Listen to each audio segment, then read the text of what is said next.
Bonjour, nous allons aujourd'hui prendre la mesure d'une cause qui fut longtemps, dois-je l'avouer, dans mon angle mort, qui est peut-être encore dans l'angle mort de certains d'entre vous et certaines d'entre vous. Il s'agit de la cause animale. Vous vous souvenez que dans la deuxième moitié du XXe siècle est apparu une sorte de slogan « Le bébé est une personne ». On ne peut pas en dire autant de l'animal, mais l'animal n'est déjà plus une chose, est en passe peut-être de devenir une personne. En tout cas, il est déjà considéré comme un être vivant, doué de sensibilité à l'heure qu'il est. Nous allons en parler avec deux philosophes, Florence Burgat et Corinne Pelluchon.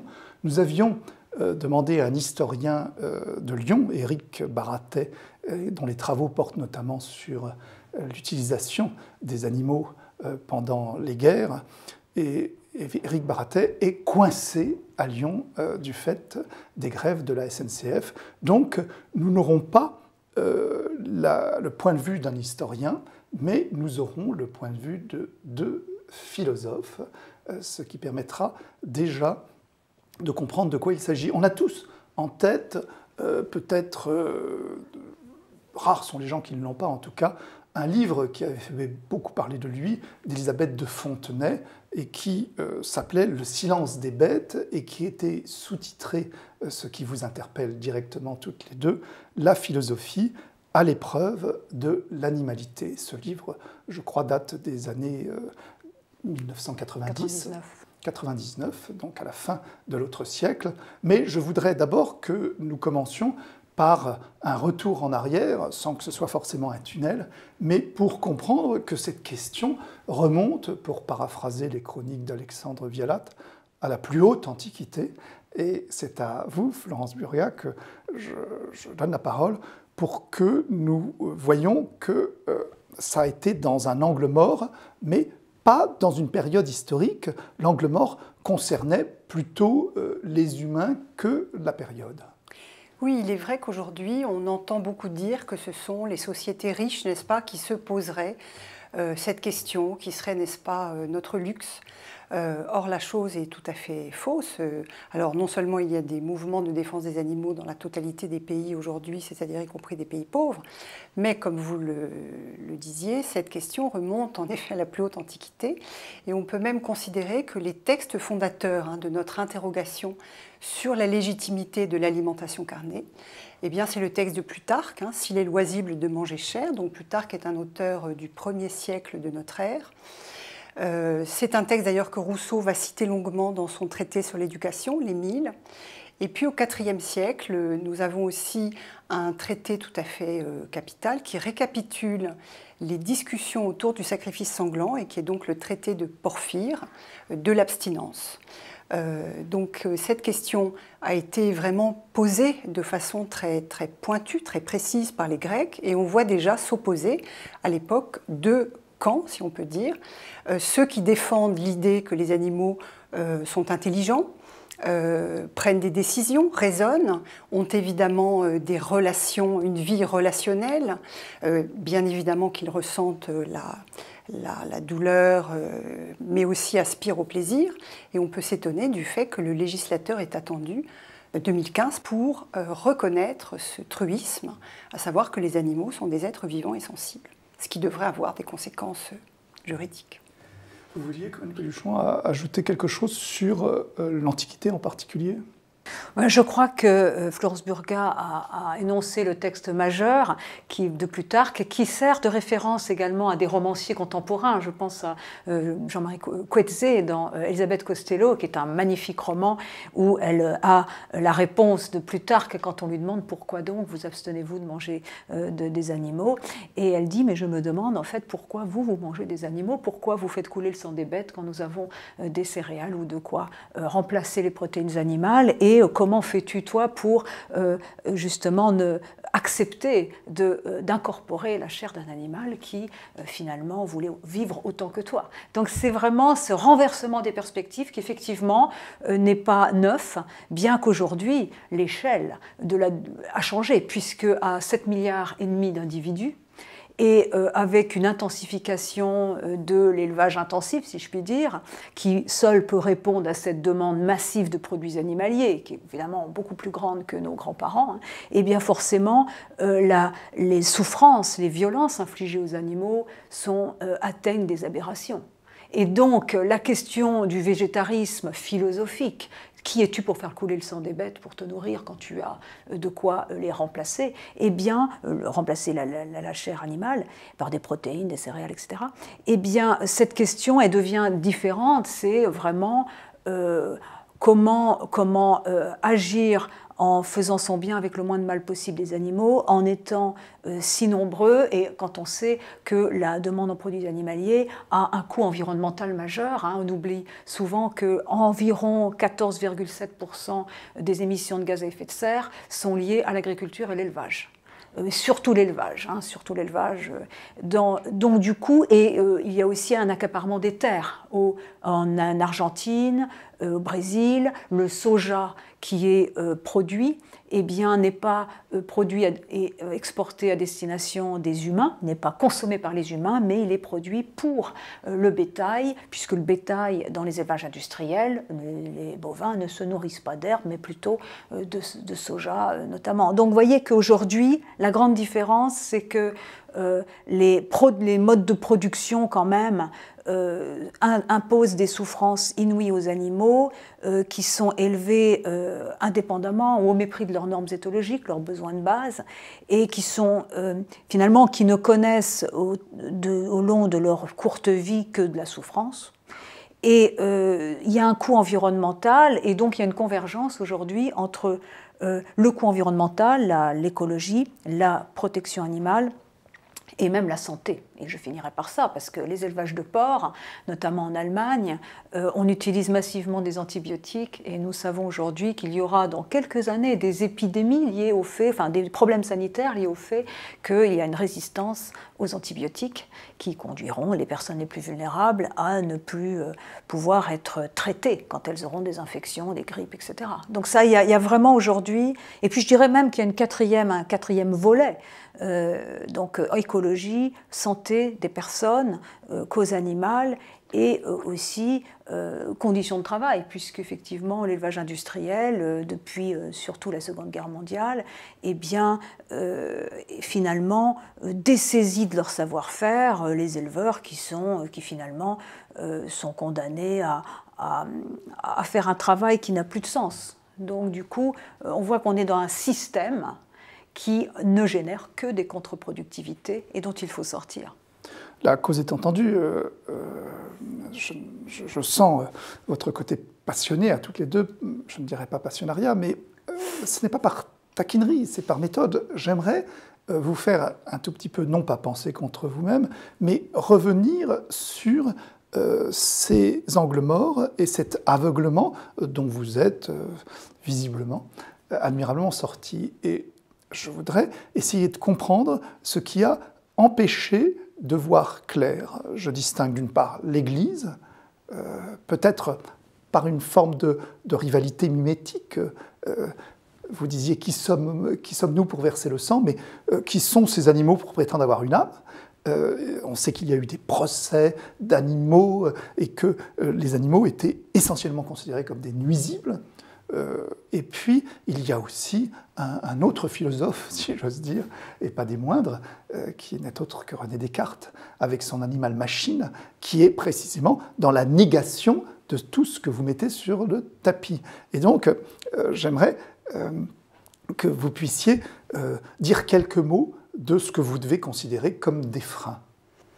Alors, les freins, ils sont évidemment tellement nombreux qu'ils sont constitutifs, enfin, selon moi, de la construction de l'identité humaine, et que l'humanisme métaphysique ou l'humanisme juridique, qui consiste à poser une rupture radicale entre l'humanité, l'éminente dignité métaphysique de l'homme, comme le dit Kant, et puis le reste des vivants, dont, avec beaucoup d'énergie et de violence, l'humanité se distingue. Alors il y a bien sûr le discours des églises. L'idée que l'homme a été créé à l'image de Dieu, évidemment, ravale le reste des êtres vivants à une sorte de masse un peu indistincte qu'on appellera la nature. Il y a aussi la manière dont le droit a créé deux catégories, les personnes et les choses. Les personnes rassemblant aujourd'hui les êtres humains, mais les esclaves ont parfois été classés parmi les choses, les biens. Mais donc aujourd'hui, les animaux sont classés parmi les choses et cela ne va pas de soi. Cela n'allait pas de soi que l'on classât les animaux parmi les choses, dans la mesure précisément où l'humanité a avec les animaux de très longue date des relations, donc connaît leur comportement, on connaît les animaux depuis très longtemps et nous savons pertinemment que les animaux ne sont pas des choses. Donc le moment cartésien est certainement un moment charnière, très important, puisque Descartes va théoriser contre l'évidence, et du reste, dans les quatrièmes objections aux méditations métaphysiques, c'est la question de la dimension incroyable de sa thèse. C'est-à-dire qu'en effet, cette thèse selon laquelle l'animal est comparable à une machine animée est incroyable, elle est contre-intuitive, elle est complètement démentie par notre expérience, l'expérience que nous avons des animaux. Et on voit donc à ce moment-là comment une théorie peut être suffisamment puissante, et on le sait, une théorie peut être suffisamment puissante pour finalement anéantir, annuler l'évidence de l'expérience. Donc l'humanité se donne beaucoup de mal pour tenir les animaux à distance, et la question c'est pourquoi tant de haine? Voilà, pourquoi tant de haine? Qu'ont-ils fait pour mériter le sort que nous leur réservons? Mais rebondissons, si vous le voulez bien, sur Descartes, qui n'est pas sans influence jusqu'à aujourd'hui, puisque chez les juristes et autres philosophes, pour certains d'entre vous, pas vous-même, ils sont prêts à accepter la douleur, bien entendu, qu'il y a une douleur animale, mais évidemment, il n'y a pas de croyance, il n'y a peut-être pas de désir, il n'y a sûrement pas de conscience, et on retrouve une sorte de néo-cartésianisme qui continue ses ravages, entre guillemets, non? Alors, je voudrais quand même apporter une toute petite nuance. C'est vrai que la théorie de l'animal-machine a eu une postérité, mais Descartes lui-même, sa théorie, c'est plutôt épistémologique. Ce n'est pas une conviction ou une thèse métaphysique ou morale, le conduisant à enlever aux animaux tout ce qu'il reconnaît aux humains. C'est pas ça. C'est vraiment, il est où on est de l'étendue, où on est de la pensée, et il met les animaux du côté de l'étendue et les humains du côté justement de cette unum quid, de cette composée entre l'âme et le corps. Mais c'est vraiment pas une thèse morale. Ensuite, effectivement, elle a donné lieu dans notre société à une réification de l'animal. Mais je dirais que moi je ne pense pas que les thèses philosophiques soient responsables forcément de nos pratiques, de notre morale, de notre politique. Je crois qu'au contraire, nous nous servons pour justifier nos pratiques, parfois de thèses. Mais voilà, donc je sauve un petit peu le soldat Descartes qui, d'ailleurs, quand on lit les principes de la philosophie et les lettres à Élisabeth, n'est pas non plus anthropocentrique, puisqu'il dit la terre et les cieux n'ont pas été faits pour nous, et ceux qui pensent ça sont pris dans d'innombrables tracasseries et veulent entrer dans la sagesse de Dieu, se prendre pour Dieu, etc.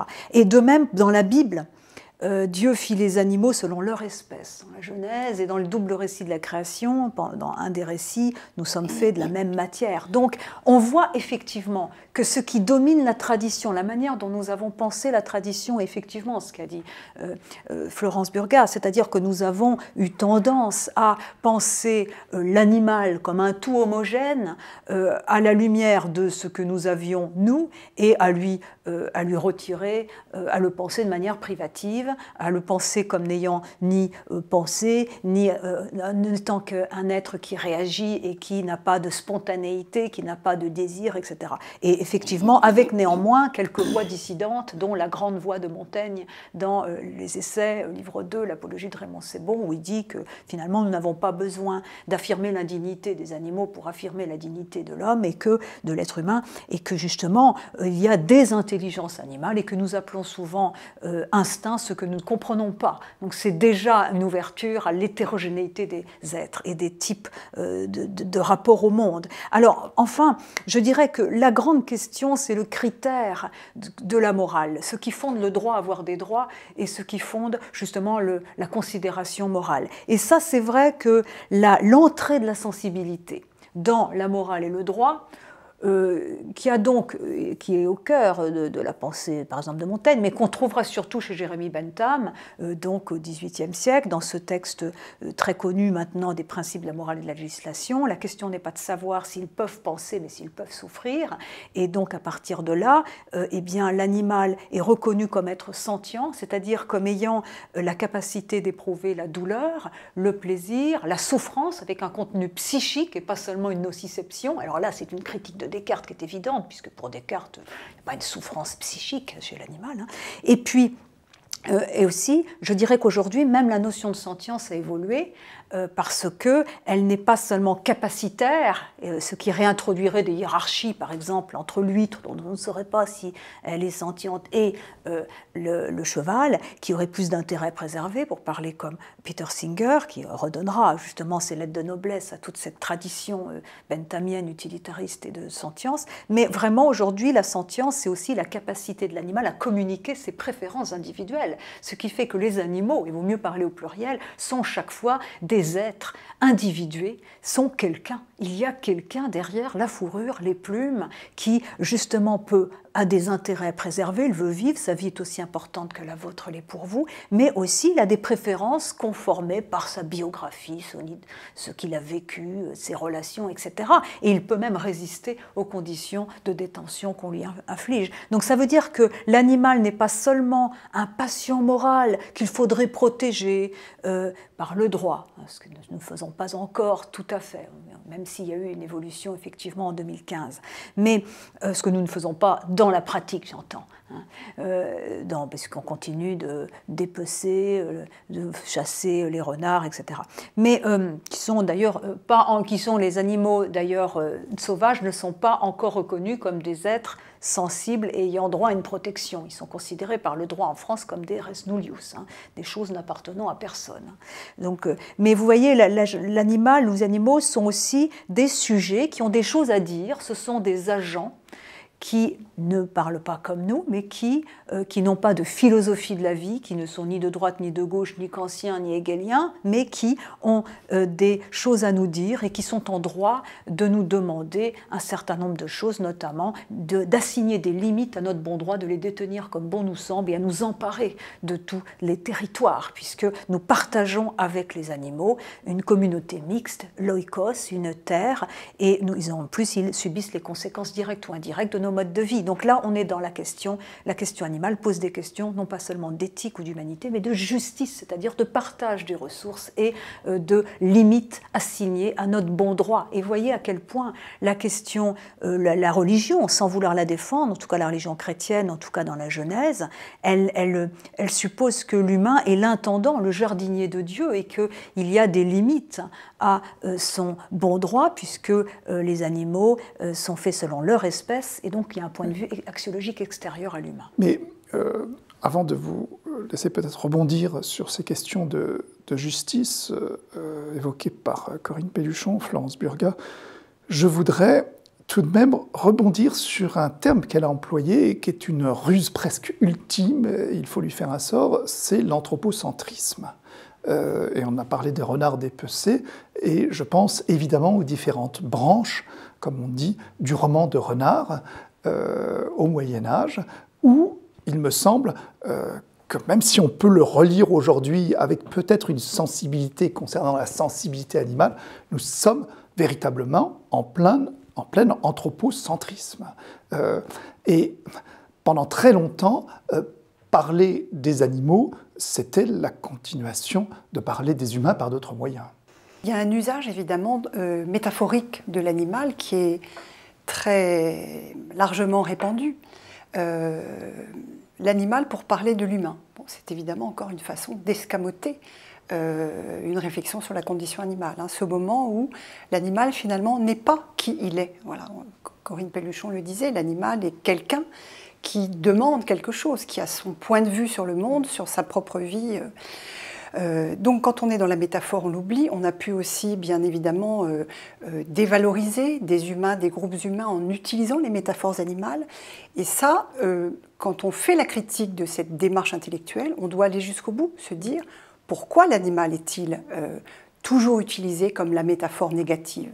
De même, ce concept d'animalité avec lequel je crois il faut prendre, en tout cas je prends des distances, parce que l'animalité sert toujours à désigner ce qu'on appelle animalité de l'homme. Moi je dis, je ne sais pas ce que c'est que l'animalité de l'homme. Quand des crimes abominables sont commis, hein, on va parler de crimes bestiaux, que cet homme est devenu un animal. Bon. Comme si tout ce qu'il y avait de négatif en nous devait porter le nom de l'animal. Donc, nous avons un problème avec les animaux. Nous avons une relation malade aux animaux. Pourquoi n'est-elle pas plus saine ? Ces animaux ne nous menacent plus. On pouvait imaginer des périodes dans l'évolution de l'humanité où les humains étaient très vulnérables et pouvaient être attaqués par les animaux sauvages et avaient donc une relation de peur. Mais les animaux, par exemple, que nous mangeons, évidemment, sont des animaux qui ne nous attaquent pas.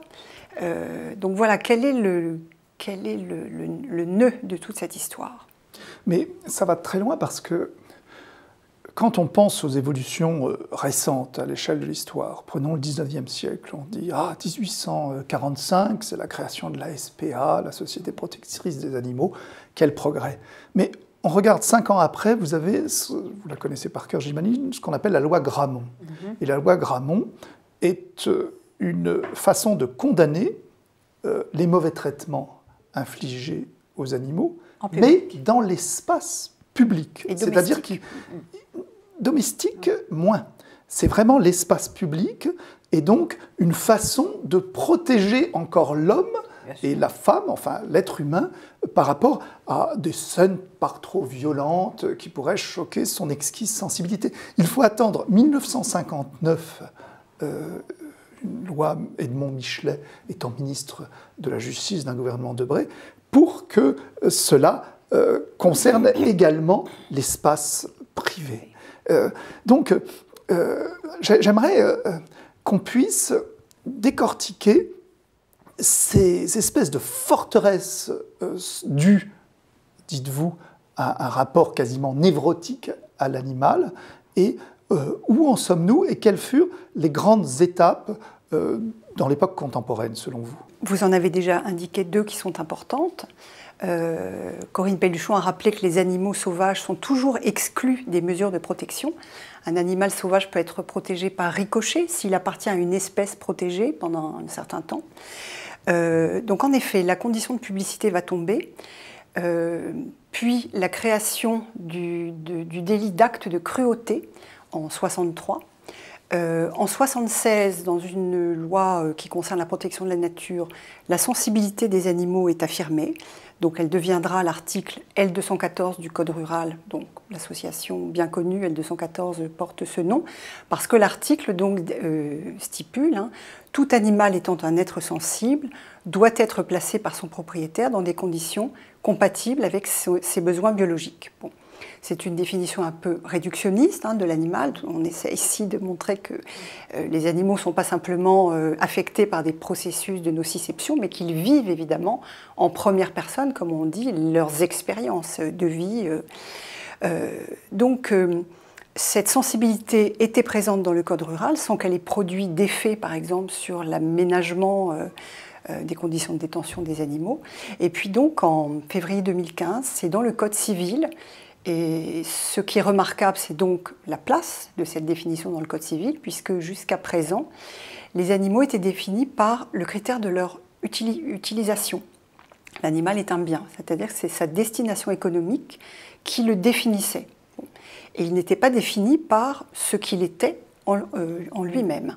Donc aujourd'hui, lorsque le législateur écrit « les animaux sont des êtres vivants doués de sensibilité », il les définit par leur à minima, par le critère à minima de la sensibilité, et il ajoute, sous réserve des lois qui les protègent, les animaux sont soumis au régime des biens.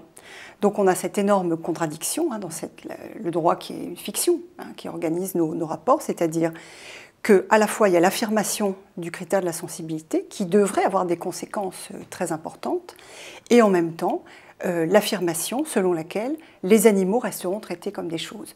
Ce qui n'est pas une bizarrerie française. Dans le droit suisse, depuis déjà un plus grand nombre d'années, le législateur a dit « les animaux ne sont pas des choses. En attendant, nous continuerons à les traiter comme des choses. » Je voudrais, avant que vous ne rebondissiez, vous interpeller, Corinne Pelluchon, sur la sensibilité publique.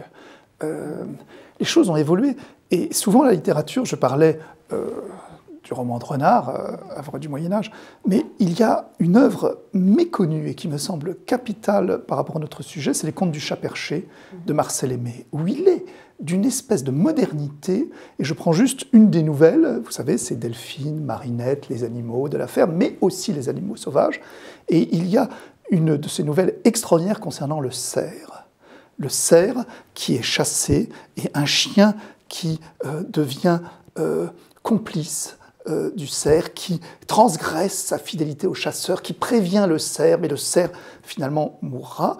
Et récemment, nous avons eu, il y a même eu des vidéos virales, comme on dit, qui ont circulé, un exemple avec un cerf abattu dans une propriété par des chasseurs qui voulaient vraiment avoir leur droit et distraire leur part de chair et de viande.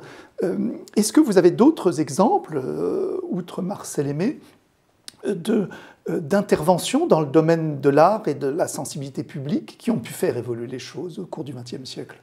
Je ne sais pas si la littérature a autant d'impact que vous le pensez sur les êtres, les modes de vie, de représentation, etc.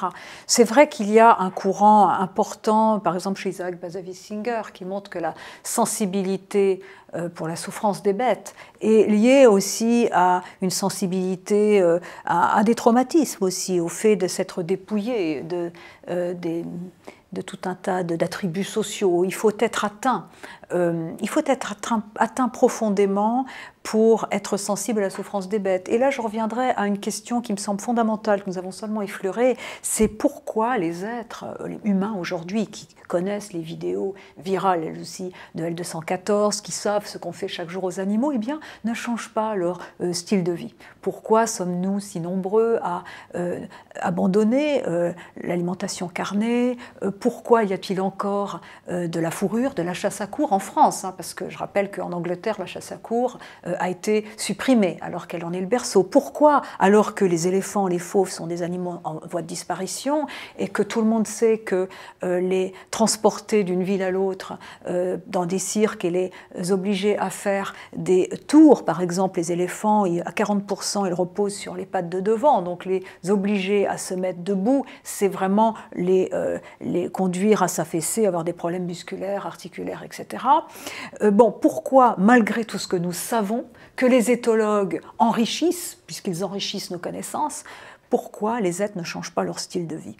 Pourquoi on n'abolit pas un certain nombre de pratiques qui, finalement, ont une utilité publique bien mineure, la chasse à courre, la captivité des animaux sauvages dans les cirques, les delphinariums, etc. Eh bien, je crois qu'il y a plusieurs choses. Effectivement, peut-être encore le fait que les humains veulent garder la domination sur le reste de la création, et de manière générale, il y a un lien entre la domination vis-à-vis des autres animaux, des autres vivants, et la domination vis-à-vis des humains. C'est vrai que ce que travaille la question animale, c'est notre rapport à notre vulnérabilité, à notre finitude, les limites que nous assignons ou pas à notre bon droit. C'est une réconciliation avec nous-mêmes qui est l'horizon d'un rapport plus apaisé avec les animaux. Donc c'est la question animale est stratégique et très profonde. Et c'est en ce sens-là que, loin d'être opposée seulement à l'humanisme, elle est vraiment, elle ne pourra être, la condition animale ne pourra être améliorée que si les humains eux-mêmes changent leur conception d'eux-mêmes, leur rapport au monde, et arrivent à promouvoir un rapport aux autres qui soit plus juste et qui soit moins violent. Et ça, c'est très profond. Alors ensuite, il y a tout un tas de stratégies psychologiques que les humains mettent en place pour supporter l'insupportable. Par exemple, le fait, oh ben ce n'est pas grave, le cochon il est fait pour ça, donc rationalisation, il ne souffre pas vraiment, il n'a pas le temps dans les abattoirs.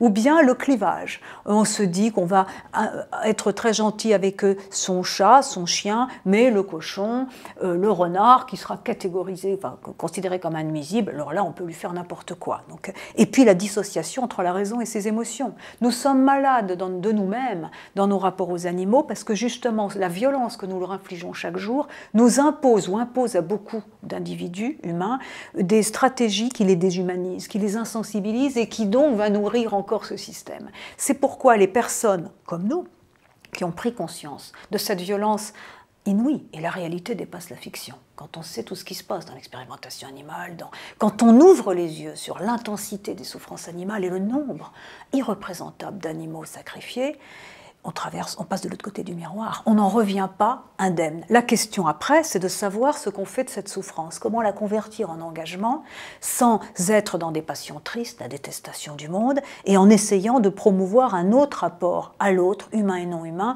qui ne soit pas de domination. Et ça, c'est un projet de civilisation. C'est un projet qui impose, pour les raisons que j'ai dites aussi, en fonction de la question environnementale, qui est quand même majeure, le réchauffement climatique, c'est une question majeure, c'est la question du XXIe siècle.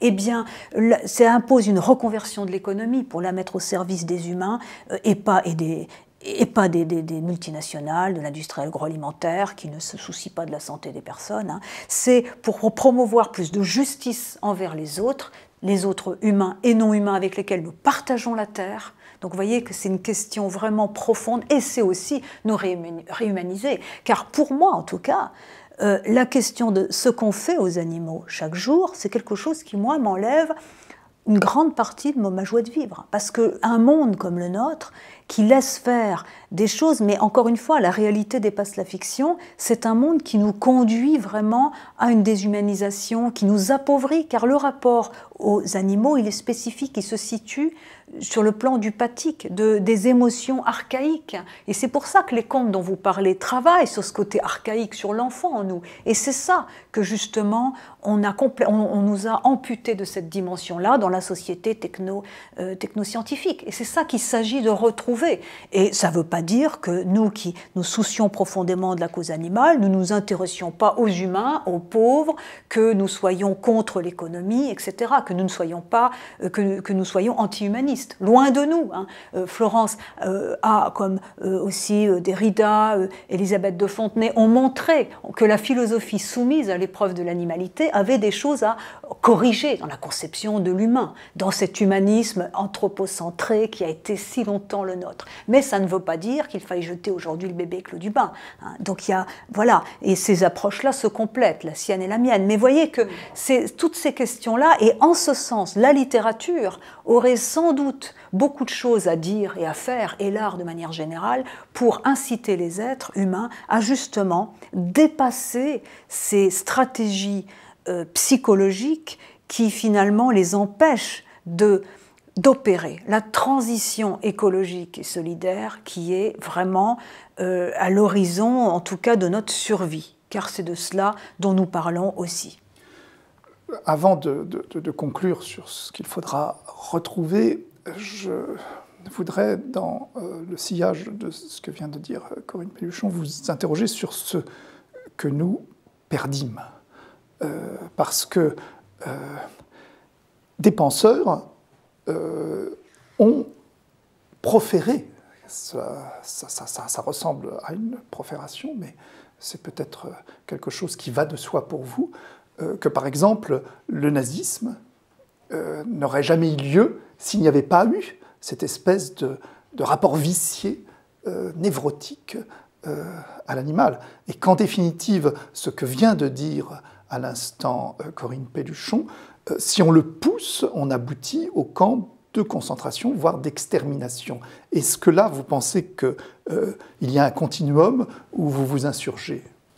Mais je pense que ce que Corinne a dit tout à l'heure est fondamental, c'est-à-dire qu'une fois qu'on a pris conscience de ce que nous faisons collectivement subir aux animaux, les relations apparemment pacifiées entre les humains sont extrêmement fragiles.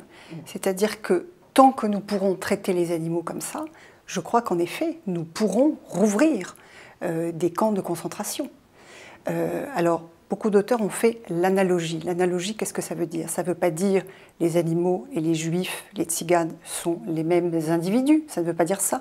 Ça veut dire qu'il y a deux domaines qui ont chacun leur réalité, leur singularité, et qu'il y a des ressemblances logiques entre ces deux domaines. Bon, voilà, ce n'est pas une analogie sur laquelle je m'appuie parce qu'elle est si mal comprise que je crois qu'elle est souvent contre-productive. Mais je crois que ce que vous dites est plus profond que ça. C'est-à-dire qu'avec cet arrière-plan, le fait que nos sociétés soient assises sur une exploitation aussi meurtrière, banalisée, et que nous soyons obligés de mettre en place en fait des stratégies pour l'oublier, pour le minimiser, quand nous, alors que ça n'est, enfin, qu'évidemment c'est un, comment dirais-je, un drame que cette condition animale, que ce que nous leur faisons subir. Je crois que la persistance, disons, de l'abattoir dans nos sociétés, où tous les matins, en France, 3 millions d'animaux sont tués par jour. Comment imaginer maintenir ça et en même temps penser que les humains sont à l'abri de ce traitement? Ça veut dire qu'il faut mettre en place une espèce de clivage complètement artificiel, qui s'effrite d'ailleurs aujourd'hui. Et je crois qu'en effet, si nos relations avec les animaux étaient revues de fond en comble, nous ne pourrions plus traiter les humains comme nous les traitons. Je ne veux pas dire que la pulsion de mort aurait disparu, mais nous en ferions autre chose, nous la sublimerions. Or là, les animaux ont l'air d'être là comme un défouloir qui en réalité n'apporte aucune espèce de paix entre les humains. Mais l'animal peut être aussi une sorte de métaphore politique et anthropologique, je pense en cas de guerre. En cas de guerre, l'animal est la chair à canon par excellence. Qu'on pense bien entendu aux chiens envoyés sous les tanks comme chargés de mines, qu'on pense surtout aux chevaux. Il y a une pièce de théâtre magnifique en Grande-Bretagne, aux chevaux de la Première Guerre mondiale. Il y a l'animal et il est devant, si j'ose dire, le tirailleur sénégalais. Et donc, on peut faire une sorte de classification montrant comment l'homme moderne, dans sa bonne conscience, envoie autrui au casse-pipe. L'animal est en première ligne, non? Oui, mais là, c'est quand même des questions, avec la guerre, de priorité. C'est un peu comme lorsqu'on vous dit, si vous aviez sur un bateau votre chien et votre sœur, il faut en sauver un, vous choisissez quoi? Bon. Donc là, je crois que ça me semble un peu différent de ce qui se passe chaque jour. Oui, c'est des situations de guerre, sont toujours extrêmes. Mais là, je crois que de manière générale, il y a l'alimentation, mais il y a aussi toutes les distractions où on prive de tout. Des animaux, en plus magnifiques. Je veux dire, les éléphants, il n'y en a plus beaucoup. Les fauves, bon, dans les cirques, et là encore, il y a une hétérogénéité des cirques, hein, mais il y en a la plupart du temps, les certificats de capacité sont délivrés par le ministère à des êtres qui ne savent pas toujours, à des êtres humains qui ne savent pas toujours s'occuper d'ailleurs de ces animaux. Je connais un cirque où il y a un lion qui n'est là que pour la parade, c'est-à-dire qu'il est enfermé sans arrêt dans une cage qui est à peu près grande comme cette table, tout le temps, il a 8 ans, il ne sort jamais, il n'y a pas de... Bon, vous voyez, on maintient des animaux comme ça, donc dans la distraction, je crois qu'on pourrait d'ores et déjà supprimer un certain nombre de pratiques, pousser les dresseurs ou les gens qui exploitent encore les animaux à des reconversions, les aider à cela avec des délais et des aides logistiques et financières pour cela, afin de supprimer certaines pratiques et prendre un chemin, c'est ça la transition, où on va de toute façon réduire sa consommation de produits animaliers. Moi, on m'a commandé un rapport sur l'énergie, donc je suis en train, en éthique, mais je suis en train de lire plein de choses sur l'énergie. Ce qu'on voit, c'est que, et ce n'est pas des véganes qui l'ont écrit, chaque fois, dans tous les documents, il y a l'idée qu'il faut que chacun réduise sa consommation de produits animaliers, pas seulement viande, produits animaliers par 2, pour revenir à une consommation semblable à celle du début du XXe siècle dans nos pays. Donc vous voyez, donc ça veut dire qu'il y a quand même des convergences. Sans parler de choses extrêmes, on pourrait vraiment, de situations extrêmes comme la guerre, on pourrait très bien supprimer un certain nombre de pratiques, les cirques, la captivité des animaux sauvages dans les cirques, la chasse à courre, la corrida, les zoos. Alors, c'est plus compliqué, hein, mais en tout cas, bon, mais...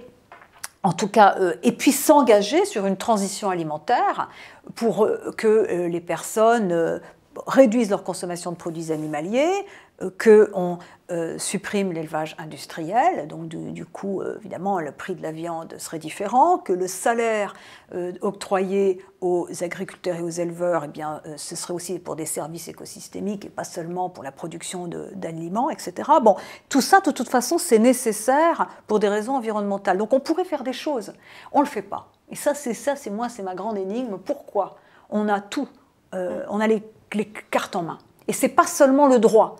De même, sur l'expérimentation animale, en 2010, il y a une directive extraordinaire où, article 8, me semble-t-il, l'animal est reconnu comme ayant une valeur intrinsèque. Enfin, c'est une phrase majeure. Mais oui. Et avec un appel à faire que la règle des 3 R, réduire, remplacer, raffiner, eh bien, ne soit pas seulement morale, mais juridiquement contraignante. Eh bien, tout ça parfaitement traduit dans le décret du français 2013. Bon, ben, tout ça, concrètement, il n'y a aucune trace de cela dans les laboratoires qui ne font pas les équipements, n'ont pas les équipements pour, et qui ne se tiennent pas au courant des alternatives existant à l'expérimentation animale. Je ne suis pas en train de vous dire qu'il faut claquer des doigts et tout supprimer, mais on a des outils, on a des textes, on a des éthologues, on a un mouvement social philosophique profond où la cause animale est un des chapitres d'une reconstruction sociale et politique majeure.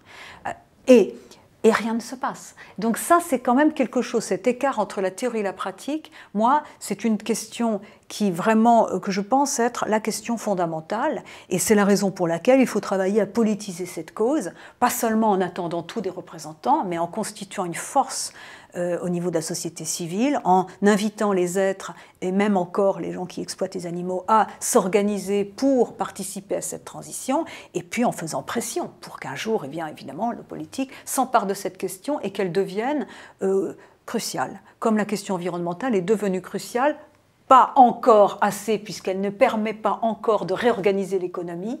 Mais vous voyez, ce sont des questions du XXIe siècle. Nous sommes un peu pionniers et pionnières là-dedans. C'est-à-dire que nous faisons beaucoup d'efforts, je crois, mais nous ne verrons un peu seuls parfois, hein, mais nous ne verrons peut-être pas tous les résultats de notre vivant. Mais au moins qu'on s'engage sur cette trajectoire.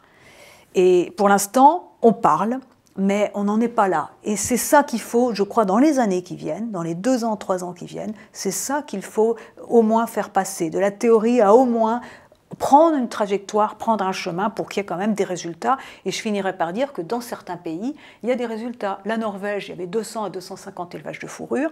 Et bien, à l'horizon 2025, le gouvernement norvégien a décidé qu'il n'y aurait plus de production de fourrure. Donc ça veut dire qu'ils ont un plan avec des délais, des compensations pour les éleveurs. Ils s'engagent dans cette démarche. Donc nous, on ne fait rien en France. Donc ça, je pense que c'est important. La France, l'Espagne sont les plus mauvais pays d'Europe sur cette question. 2 mots de la fin. Mais oui, c'est très troublant de voir qu'on a les outils, qu'on sait comment en sortir, d'ailleurs dans le domaine de l'expérimentation, alors que la directive dit que l'objectif final de cette directive est de remplacer toutes les procédures utilisant des animaux par des procédures n'en utilisant pas. Donc d'une certaine manière, le législateur sait qu'il y a un problème de légitimité, qu'il y a un centre européen qui valide les méthodes alternatives. Et bien tout ça est très lent. Et les derniers chiffres montrent qu'en France, on a utilisé plus d'animaux que par le passé. Ouais. Et que pour notamment l'espèce des primates, il y a 175% de primates utilisés en plus que les années précédentes. Donc il y a une sorte d'aggravation.